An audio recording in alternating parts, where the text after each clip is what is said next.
مولا کتنے کریم ہیں. سنیں گے آپ. اسی تہران کے ایک بڑے اچھے خطیب ہیں, انہوں نے منبر کے اوپر یہ بات کہی کہ میں ایک دفعہ 8ویں امام کے فضائل کو بیان کر رہا تھا اور میں نے یہ جملہ کہا کہ 8ویں امام کی بڑی برکتیں ہیں.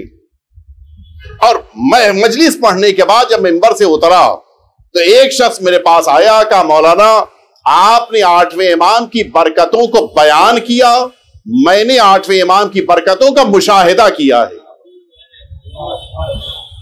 بولنا اور ہے, آنکھوں سے دیکھنا. اچھا ان کو بھی تعجب, کیا تم نے کیا مشاہدہ کیا؟ سنیں گے آپ.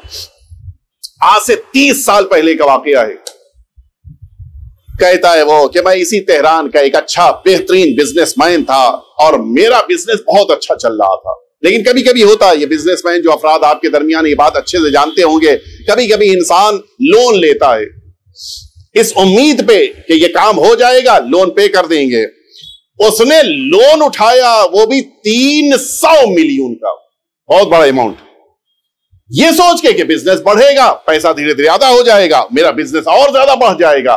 لیکن وہی ایک موقع ہوتا ہے جو کبھی کبھی آزمائش ہوتی ہے. ہمارے بزنس مین برادر سب تو محسوس کریں گے کہ کبھی کبھی وہ ایک موقع ایسا آتا ہے کہ جس موقع پر جو لون لیا ہے وہ ادا ہونا تو دور کی بات ہے, جو ہے پیسہ وہ بھی جانے لگ جاتا ہے. نوبت یہاں تک پہنچی کہ قرضوں میں ڈوبتا چلا گیا, بزنس ڈوب گیا, چوپٹ ہو گیا, ایک پیسہ گھر میں نہیں ہے. سامان بیچ بیچ کے گھر چل رہا ہے اور اب اپنے کسی دوست سے کہہ رہا ہے کچھ پیسہ دے دو, کوئی پیسہ دینے کو تیار نہیں. رشتہ داروں سے کہہ رہا ہے پیسہ دے دو, کوئی دینے. عجیب حالت ہے.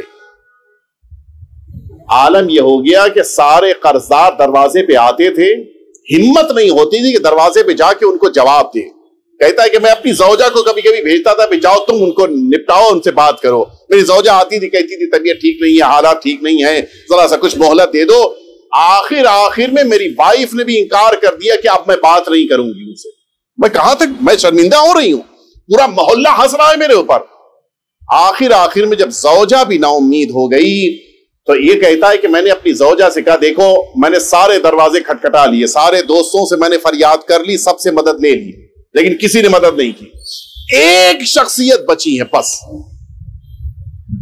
وہاں بھی اپنے لک کو ٹرائی کر لیا جائے. اب یہی تو کہتے ہیں نا, اپنی قسمت کو آزما لیا جائے. شاید ہو سکتا ہے کہ وہاں بھی جیسے دوستوں سے مانگا ان سے بھی پوچھا کون کا مشہد مقدس میں 8ویں امام کی بارگاہ.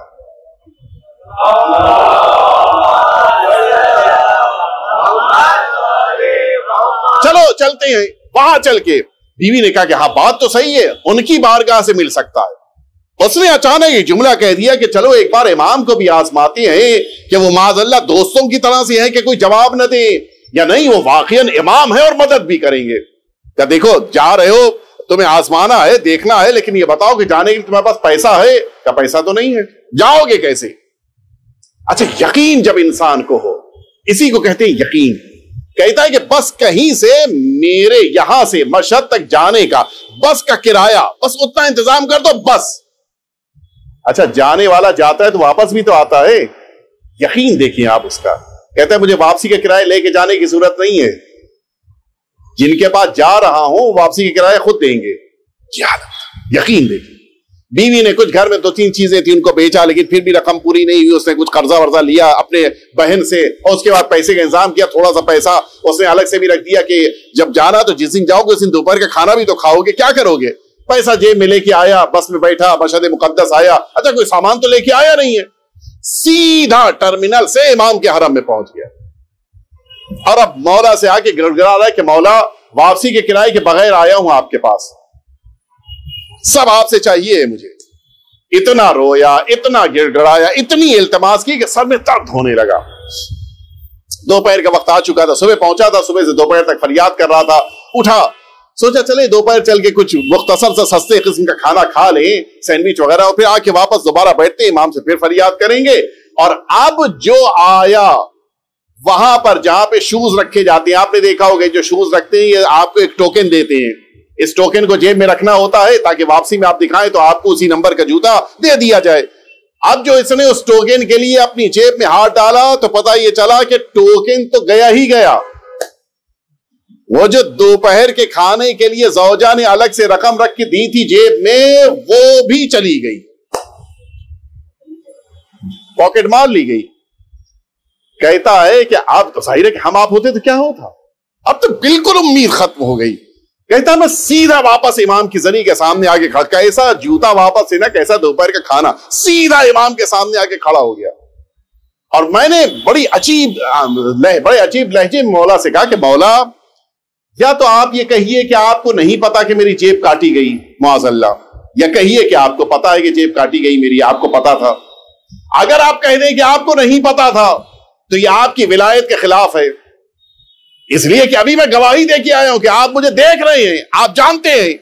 اور اگر یہ مان لیں کہ آپ نے دیکھا اور میری جیب کٹ گئی، مولا کیا آپ کو مجھ پہ رحم نہیں آیا؟ میرے پاس کچھ بھی نہیں تھا، وہی ایک چھوٹی سی رقم تھی دوپہر کے کھانے کی، وہ بھی چلی گئی۔ مولا آپ دیکھتے رہے کہ بڑے عجیب انداز میں نے مولا سے کہا، دل ٹوٹ گیا تھا میرا، پوری طرح سے میں نا امید ہو چکا تھا۔ کیسا مولا سے دعا کرنا، کیسی زیارت پڑھنا، کیسی فریاد کرنا۔ کہتا ہے کہ میں پھر باہر دوبارہ نکلنے لگا تاکہ چلوں اور اس شوز والے سے کہوں کہ دیکھو بھائی میری جیب کٹ گئی ہے، وہ ٹوکن نمبر تو نہیں یاد ہے مجھے، لیکن مجھے اپنا جوتا یاد ہے، مجھے اجازت دو تو مان لے گا، جوتا مل جائے گا۔ کہا میں نے پھر یہی اسی سوچتے سوچتے اب جو دوبارہ جیب میں ہاتھ ڈالا تو پتہ ہی چلا کہ ساری رقم تو چلی گئی تھی لیکن ایک سکہ باقی رہ گیا تھا، بس ایک سکہ۔ ظاہر ہے کہ معمولاً جو جیب کترے ہوتے ہیں وہ سکے کو ویلیو اہمیت نہیں دیتے، وہ سکہ اسے چھوڑ دیا تھا۔ تب وہ سکہ میرے لیے بہت بڑی امید بن گیا۔ کہا اچھا یہ پیسے والا آدمی تھا، ایسا تو نہیں کہ وہ روڈ پہ کھڑے ہو کے لوگوں سے کہے مجھے پیسہ دے دو، کھانا کھانا ہے، پیسہ دے دو، مجھے واپس جانا ہے۔ اس نے سوچا، اچھا آیا، جوتا لیا، بڑی محنت سے اس سے بات کیا، اس کو سمجھایا، جوتا لیا، لے کے باہر نکلا۔ اس زمانے میں یہ سکے والا ٹیلی فون ہوتا تھا، جو یہ بچے نہیں جانتے، جو بزرگان جانتے ہیں، آج سے 30 سال پہلے وہ سکے والا ٹیلی فون ہوتا تھا بڑا سا، کہ جس میں آپ رنگ کریں تو جیسے ہی لگ جاتا تھا وہ سکہ گر جاتا تھا۔ کہ وہ حرم میں ہر طرف وہ ٹیلی فون لگے تھے۔ میں نے سوچا کہ چلوں چل کر اسی ایک سکے کے ذریعے سے میں فون لگاتا ہوں، جس کو بھی لگ جائے، یوں ہی جہاں جہاں انگلی جائے گی میں اس کو رنگ کرتا جاؤں گا، جہاں لگ جائے فون، جو بھی ہوگا اس سے کہوں گا کہ بھائی میری جیب کٹ گئی ہے، مجھے واپسی کا کرایہ اور دوپہر کا کھانا چاہیے، بس۔ اچھا وہ اگر ہاں کہہ دے گا تو مسئلہ نہیں ہے، نہیں کہہ دے گا تو کوئی شرمندگی نہیں ہے، اس لیے کہ نہ وہ مجھے جانتا ہے نہ میں اسے جانتا ہوں، کوئی مسئلہ نہیں ہوگا۔ آیا حرم کے ایک ٹیلی فون کے پاس آگے کھڑا ہوا وہ سکے والا، اس کے پاس اس نے سکہ ڈالا، سکہ ڈال دیا جاتا تھا، اس کے بعد پھر رنگ کیا جاتا تھا، لگ جائے تو سکہ گر جاتا تھا اندر۔ کہ اب میں نے یوں ہی اپنی انگلی چلائی اور جہاں جہاں جو انگلی آتی گئی، جہاں بھی فون اس نے لگا دیا اور فون لگ بھی گیا۔ ادھر سے پوچھا گیا کون؟ کہ بھائی دیکھو نہ تم مجھے جانتے ہو نہ ہم تمہیں جانتے ہیں، پھر کیوں فون کیا؟ کہ بس اتنی سی درخواست ہے، میرے پاس دوپہر کے کھانے کے پیسہ نہیں ہے، کھانے کا پیسہ دے دو، واپس تہران تک جانے کا بس کا کرایہ نہیں ہے، کرایہ دے دو، بس اور کچھ نہیں چاہیے۔ اس نے کہا تم کہاں کھڑے ہو؟